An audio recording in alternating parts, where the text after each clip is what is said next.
지난 2023년 5월 9일 저녁, 근무 중이던 하빈 씨는 새아빠에게 문자 한 통을 받았습니다. 사진 그 2장이 왔어요. 아무 설명 없이. 아무런 설명 없이 보낸 2장의 사진 속에는 어질러진 집과 화장실에 쓰러진 엄마의 모습이 있었습니다. 바로 전화를 걸어서 뭐냐니까 엄마 이렇게 또 쓰러져 있다. 부러진 상에 피처럼 보이는 무언가가 보였지만 단 2장의 사진으론 어떤 상황인지 알 수 없었습니다. 그리고 새아빠는 그 후로 연락이 닿지 않았습니다. 그래서 어떻게 하지 하다가 그러면은 저도 그때 왜 그랬는지 모르겠는데 119가 아니고 112에 연락을 해서 하빈 씨는 119가 아닌 112에 연락을 합니다. 사건 발생 3주 전부터 의아한 점이 있었기 때문이죠. 그때 이제 엄마가 막 목 졸리고 뭐 이렇게 하면서 그때 뭐 맞았다고 그래서 같이 목욕탕을 갔는데 엄마가 몸에 막 다 피멍 들고 이래서 엄마 엄청 설득해서 찍었어요. 엄마는 새아빠에게 폭행을 당했다고 했습니다. 하지만 경찰서에서 꺼낸 이야기는 달랐습니다. 그래서 경찰서 가서 엄마가 조사받는 거를 봤는데 아니요 맞은 적 없고 뭐 이렇게 그냥 옷 이렇게 흔들었어요 막 이런 식으로 말을 바꾸는 거예요. 피멍이 가득한데 맞은 적이 없다고 하는 엄마. 이에 대해 새아빠는 이렇게 말했습니다. 넌 엄마 자해하고 맨날 쓰러졌던 사람이야. 그리고 3주 후 사건이 발생합니다. 경찰과 구조대가 출동했지만 그녀의 상태는 심각했습니다. 나중에 연락 와서 엄마 지금 이거 뇌출혈을 의심되고 돌아가실 것 같다. 그 후 엄마의 집을 찾아간 하빈 씨는 집안 곳곳에서 핏자국을 발견하게 됩니다. 새아빠는 아무런 조치를 취하지 않은 채 쓰러진 엄마를 방치하고 테니스장에 갔습니다. 당시 상황에 대해 그는 이렇게 설명했습니다. 나는 맨날 그런 상황이니까 에이 한잔 먹었나 보다 그래서 난 생각을 그렇게 했던 거지. 의식이 있는지 없는지 한 번이라도 흔들어 보셨어요? 그럼 엄마가 맨날 늑대 소년처럼 맨날 술 먹고 자는 모습만 봐서 쓰러져 있는데 있고 피가 흘러져 있고 그거를 그대로 가는 게 맞아요? 술 먹고 그래요. 남편이잖아요. 보호자 아니에요? 엄마의 휴대전화 안에서 폭행을 짐작할 만한 단서를 찾을 수 있었는데요. 이렇게 사람을 이렇게 하나 머리도 틀 수가 없어. 때린 건 내가 너한테 잘못했지만 죽이려고 작정한 거지. 그냥 때리는 거야? 한두 대 때린 것도 아니고. 엄마는 과거 3차례나 남편을 가정폭력으로 신고했지만 어째서인지 경찰 조사 과정에서 매번 번복했습니다. 그리고 새아빠는 쓰러진 엄마를 방치한 이유를 이렇게 설명했습니다. 자해하면서 가족폭력이라고 저거 신고는 바람에 지금 나 엄마를 손대면 또 아빠가 또 가족폭력으로 4번째로 걸리니까 서간이 이번에 저기 어머니 그냥 옆에서 있지 말고 이제 피하십시오. 그래서 이번엔 내가 옆에 안 있고 내 딸내미한테 문자 날린 거야. 사건 이후 새아빠를 찾아 나섭니다. 그런데 저 아가씨 일로 와보라 그래. 그녀에게 새아빠가 아닌 누군가 다가옵니다. 진짜는 할 말 많은데 아직까지 우리 참고 있었는데 누구시는 분이세요? 누나 그 자기 몸 관리를 못해서 그렇게 된 거를 아니 그게 왜 순전히 다 아빠 때문이라 그래? 엄마가 건강관리를 못해 쓰러진 거라며 동생의 억울함을 호소합니다. 어떻게 얼마나 오산을 하고 얼마나 오해를 하고 있길래 그렇게 나와. 나 진짜 어이가 없어 어디서. 마을 사람들이 다 아는 사실을 이런 사람 데리고 오라고 그러니까. 여기 다 녹음 입에다 확 찢어버리기 불질러버리기. 우리 집안 사람들 악랄한 사람 없어. 그렇게 속한 사람 없고 나 제 엄마한테 욕 한마디 싫은 소리 한마디 해본 적도 없어. 그러면은 그렇게 피 흘리면서 쓰러졌는데 방치하고 가는 게 아니 방치가 아니에요. 근데 봐봐. 이게 혼자 넘어진 얼굴인지 아이고 난 몰라. 나는 안 봤으니까 모르고. 본인은 알 거 아니에요. 그거 평생 천벌로 남을 거예요. 야 천벌을 받아봐야 몇 년 받겠냐. 몸에 멍도 있고 맞은 흔적들 입도 터지고 막 이랬던 상황들이 있는데 그렇다고 360을 다 맞은 건 아니잖아요. 그렇잖아요. 그죠? 맞았어도 그렇게 죽을 정도로 맞진 않았잖아. 폭력이 있었다는 거는 인지는 하고 계셨던 거네요. 몰라요 나는 그거는. 폭행에 대해 묻자 언성을 더욱 높이는데요. 네가 엄마 그랬는지. 가자. 어딜 가요? 어딜 가요? 만나러 간다네. 살아있으면 얘 확 깨들고 있으면 좋겠네. 나 먼저 가서 이미 머리가 깨져서 식물인간으로 누워있는 사람한테 깨버리고 싶다고 그렇게 말을 하지. 엄마 힘내. 그리고 2년 만에 드디어 새아빠를 만나게 됩니다. 들어와 얘기해봐. 뭘 알고 싶은지. 저희는 JTBC 방송국에서 나왔고요. 현장을 목격하고 그다음에 처치 없이 그냥 나가셨다고. 내가 구구절절 설명할 필요도 없고 수사를 다 받았기 때문에 내가 선을 긋게. 일단 나가자. 자기가 끄고 왜 그러셔? 하고 싶은 말이 없으세요? 전화 엄마한테? 그날 일에 대해서는 더 이상 할 말이 없다며 일행을 내쫓는 새아빠. 밀지 마세요. 밀지 마세요. 밀지 마세요.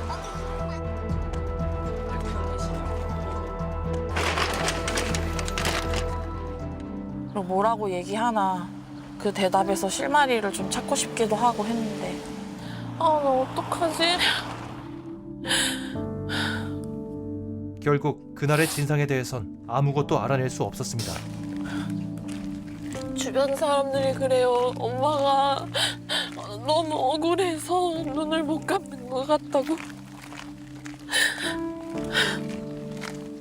정말로 자해 때문인지 또는 폭행에 의한 건 아닌지 엄마의 몸에 남은 상처들에 대한 법의학자의 의견은 이렇습니다. 자연적으로 보기는 어렵고요. 팔이나 다리에 있는 상처들은 방어는 이런 폭행의 흔적이 더 오히려 가깝다고 생각하고요. 그리고 과학수사학과에서는 집안에서 발견된 혈흔에 대해 이렇게 말합니다.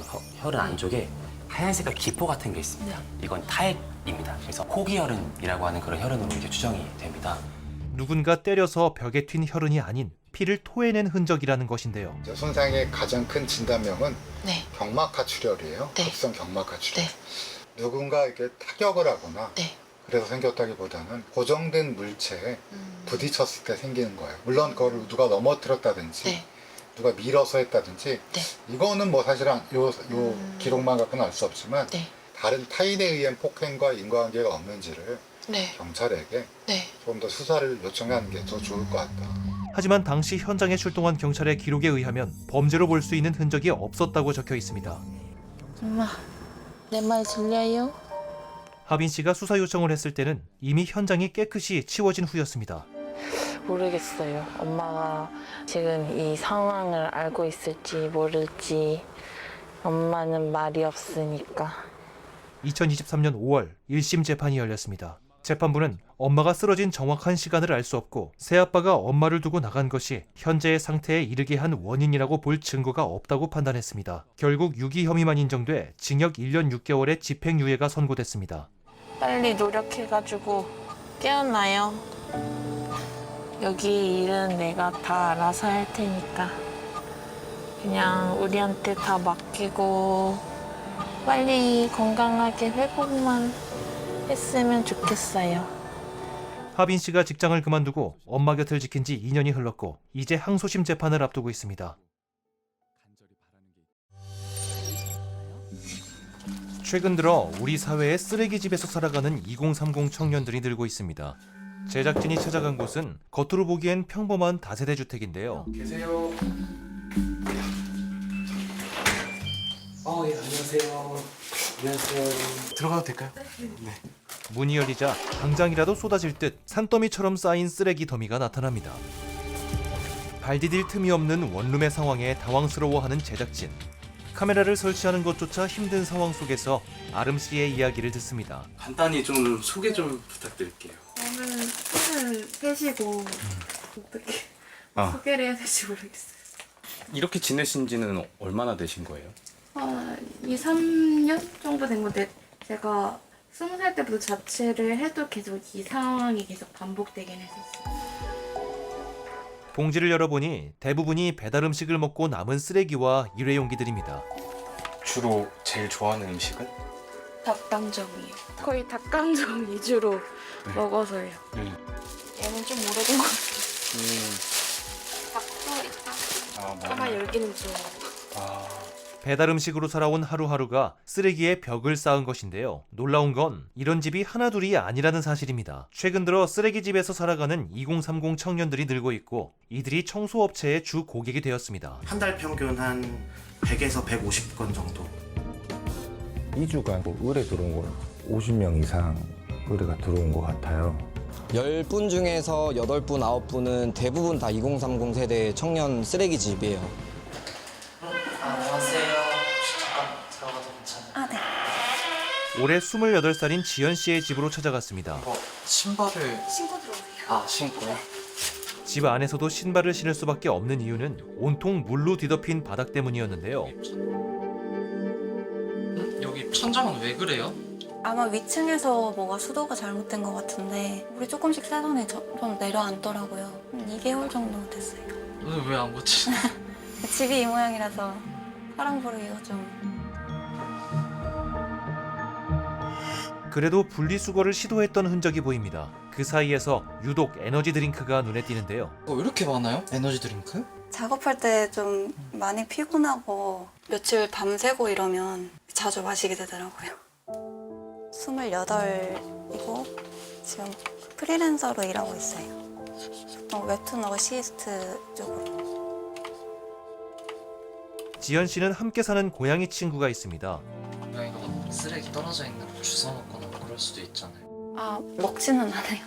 얘가 자기 사료 밥그릇에 있는 거 아니면 안 먹어서 다른 걸 먹진 않더라고요, 다행히. 고립된 삶 속에서 둘은 서로에게 의지할 수 있는 유일한 존재였습니다. 또 다른 청년의 집입니다. 네, 더러워가지고 신발 신고 다 들어오세요. 신발 신고 들어가. 이 집 역시 신발을 신어야만 들어갈 수 있는데요. 혹시 원래 불은 꺼놓고 계시는 거예요? 아 이게 다 고장났는데 못 갈아가지고.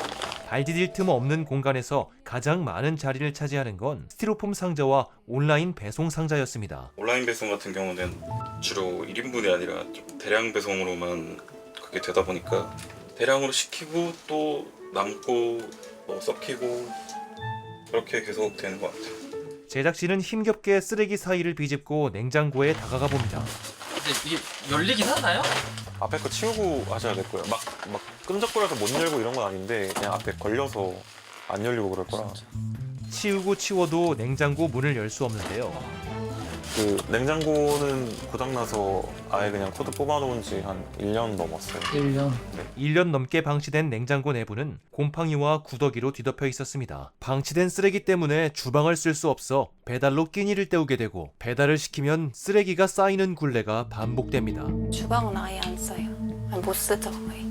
이렇게 된 지가 얼마나 된 거예요? 1년 넘은 것 같아요. 1, 2년?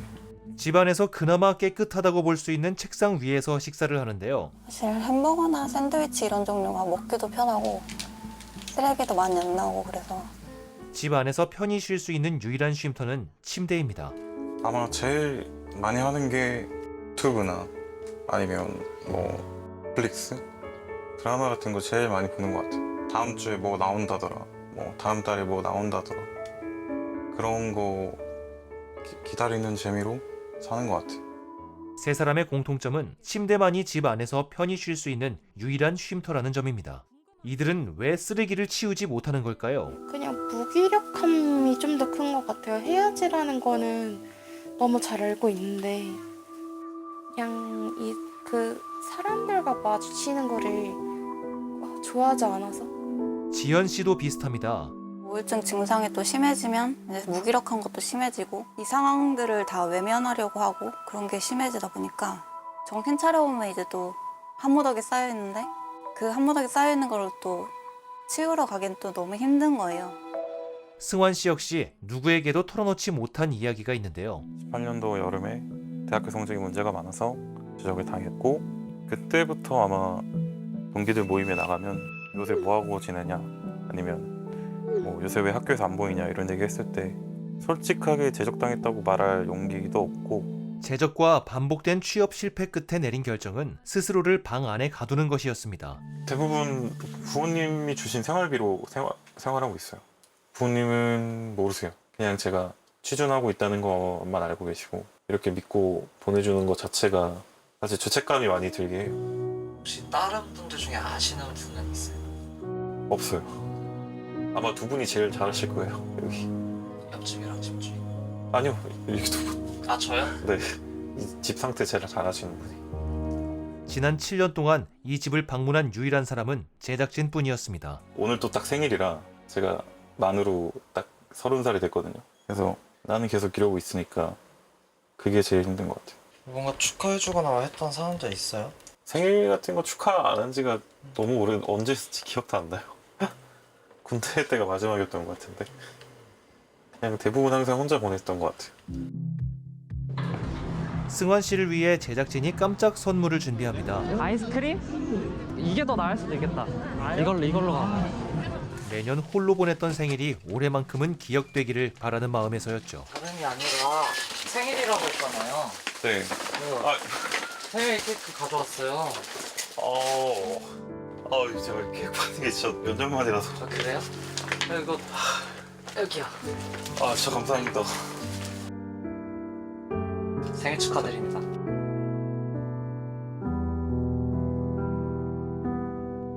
생일 케이크 앞에서 승환 씨는 두 손을 꼭 모았습니다.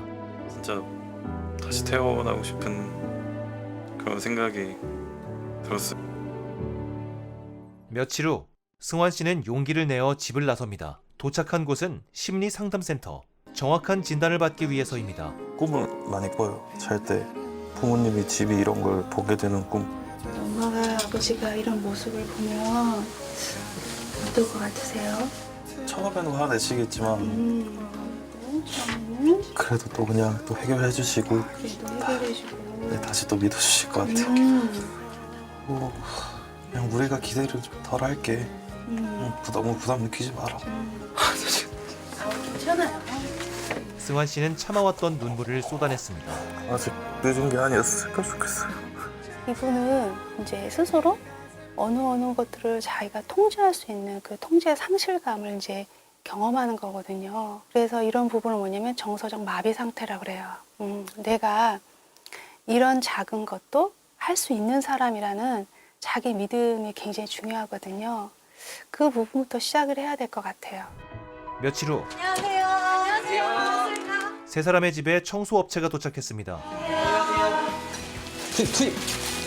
비워도 비워도 끝없이 쏟아지는 쓰레기를 포대자루에 차곡차곡 담습니다. 집안에 쌓여있던 온라인 배송 상자들도 모두 밖으로 꺼내는데요. 모아놓고 보니 계단 한편을 가득 메웠습니다.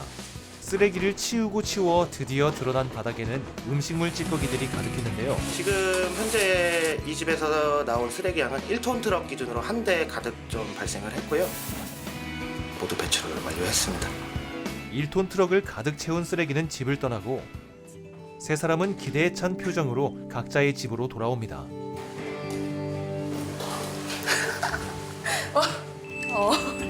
와 이거 진짜 안 믿기는데. 어떡해. 아름 씨는 쓰레기 때문에 볼 수 없었던 TV를 이제 편히 엎드려 볼 수 있습니다. 그냥 쓰레기 진짜 바로바로 버려 이렇게 깨끗한 삶을 살 수 있구나. 지연 씨는 달라진 주방을 보며 과거 요리를 하며 지냈던 평범한 일상을 떠올립니다. 너무 좋아요. 고양이도 이제 편하게 돌아다닐 수 있는 거? 이제 누구 데리고 와도 되고 그런 것들 이제 할 수 있을 것 같아요. 승환 씨도 더 이상 집 안에서 신발을 신지 않아도 됩니다.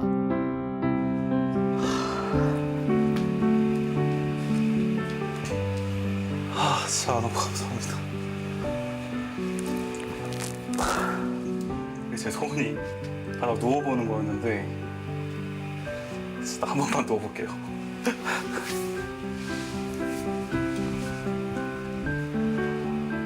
이게 사람들이 막 가끔 상상하잖아요. 드라마나 웹툰에 만화에 나오는 그런 것처럼 뭐 몇 년 전에 나로 돌아간다면 이런 거 있잖아요. 그게 지금 진짜로 일어난 것 같아요. 7년 전에 저로 돌아간 것 같아요. 쓰레기를 들고 집 밖에 나서는 승환 씨의 모습이 활기차 보입니다. 진짜 청소한 첫날부터 너무 달라지는 느낌이 나는 거 아니에요? 네, 오늘만 이럴 게 아니라 앞으로 그냥 내일도 모레도 일주일 뒤도 한 달 뒤도 똑같이 하고 있을 겁니다. 알겠어. 그럼 한 달 뒤에 꼭 올게요. 꼭 오세요. 더 깨끗해질 겁니다. 안녕히 가세요. 자, 감사했습니다. 그리고 한 달 뒤 반가운 전화가 걸려왔습니다. 이제는 다시 그때로 안 들어가려고 막 매일매일 청소하면서 살고 있어요. 원래 다 쓰레기로 넘쳤는데 그때 계기로 싹 다 청소하고 저기 분리수거도 다 하고 있고 빗자루도 사고 요리도 해먹고 옷 정리도 하고 빨래도 하고 이렇게 잘 살고 있습니다. 다시 한번 진짜 감사합니다. 다시는 그때로 안 돌아가겠습니다. 매주 화요일 밤 JTBC에서 만나보실 수 있는 아무도 몰랐던 비하인드는 뉴스에서 한 줄로 흘러간 여러 가지 사건을 재조명하는 프로그램입니다. 당시에 공개되지 않았던 정보나 내막을 파고들고 여기에 여러 인물들의 취재와 전문가의 분석이 더해져 사건에 대한 이해도를 높이는데요. 이를 통해 우리 사회의 이면을 돌아보고 그 속에서 살아가는 일원의 삶을 살펴보는 시간을 갖게 합니다. 아무도 몰랐던 비하인드, JTBC에서 시청해보시길 추천해드리며 영상 마무리하겠습니다. 감사합니다.